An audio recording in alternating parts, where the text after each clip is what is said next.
If you're wondering which budget touchscreen laptops are worth your money, stick around. After we run through each product, I'll give you my personal take. Would I buy it or would I skip it? No fluff, just my honest opinion. Let's get into it.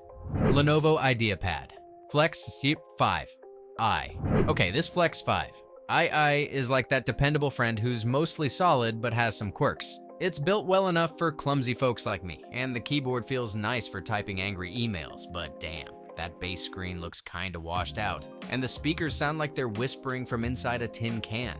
It handles schoolwork fine, but don't expect it to run Cyberpunk. And while having Thunderbolt 4 is sweet, the memory is soldered. So choose wisely up front, you cheapskate. Would I buy it? Maybe. If I found a deal on the better screen options and didn't care that much about sound or that slightly janky trackpad. Microsoft Surface Pro 2-in-1, 2024. Right.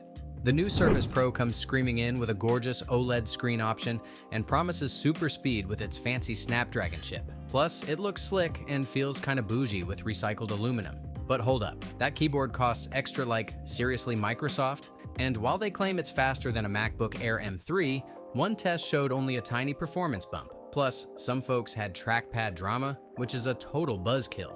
Would I buy it? No. It's trying to be fancy, but for the price, especially needing to add the keyboard, it feels like I'm getting nickel and dimed, and the performance claims feel a bit sus. Dell Latitude 7350 detachable.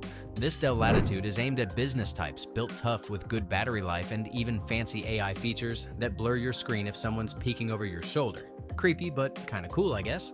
The screen looks nice and the speakers are surprisingly decent, but again, you gotta pay extra for the keyboard and pen, and the graphics performance is kinda meh, so forget about serious gaming or heavy graphics work on this thing. Would I buy it? No.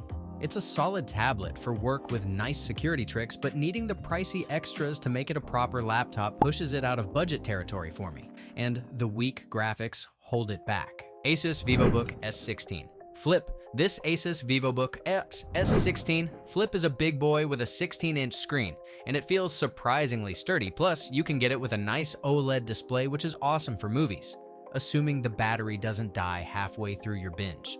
On the downside, the battery life is pretty lame. There's no Thunderbolt 4, which sucks. You can't really upgrade the RAM easily, and the base screen option is kinda dim and sad. Also, no keyboard backlight on some models. Come on, ASUS. Would I buy it?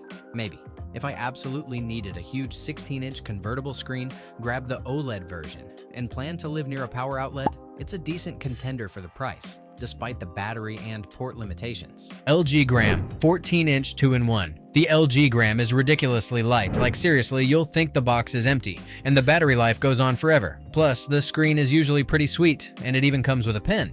But it's not perfect. The speakers often sound like crap. Some models lack Thunderbolt. The keyboard layout can be funky with tiny keys you'll miss, and despite being tough on paper, it can feel a bit flexy, which might freak you out. Would I buy it? Yes. If being featherlight and having epic battery life is your main goal, this thing is hard to beat, even if you have to deal with weak speakers and maybe adapt to the keyboard. Just don't expect a powerhouse for the price. HP Envy X360. This thing rocks a gorgeous OLED screen. Seriously, it makes cat videos look like cinematic masterpieces. But performance can sometimes feel like it's running on dial-up compared to others in this price range. And the speakers sound a bit like they're shouting from the bottom of a well at high volume. Would I buy it? Maybe. That screen is tempting, but only if you value looks over raw speed and don't plan on blasting tunes too often. Lenovo Yoga 7i. Man, the battery life on this thing is wild. It lasts longer than my last relationship. Plus, it feels surprisingly premium for the price. Too bad the memory is soldered on, so you better guess your future needs right. And why the hell are all the useful USB-C ports crammed onto one side, like they're scared of the other? Would I buy it? Yes. It's a solid all-rounder with great battery and build. Just make sure you get enough RAM from the start and don't mind dongle life or charging from only one side. Lenovo ThinkPad X1 2-in-1, Gen 9. If you're a keyboard nerd, you'll love this. The keys are chef's kiss and it has that little red track point nub some people inexplicably adore. However, it kind of performs like it's still waking up compared to its competitors, and honestly, it looks a bit bland for what they're asking. Plus, it's kinda chunky for a tablet. Would I buy it? No. It's just too pricey for the performance lag and the business casual boring vibe. unless you really worship that ThinkPad keyboard. Lenovo IdeaPad 5 2-in-1.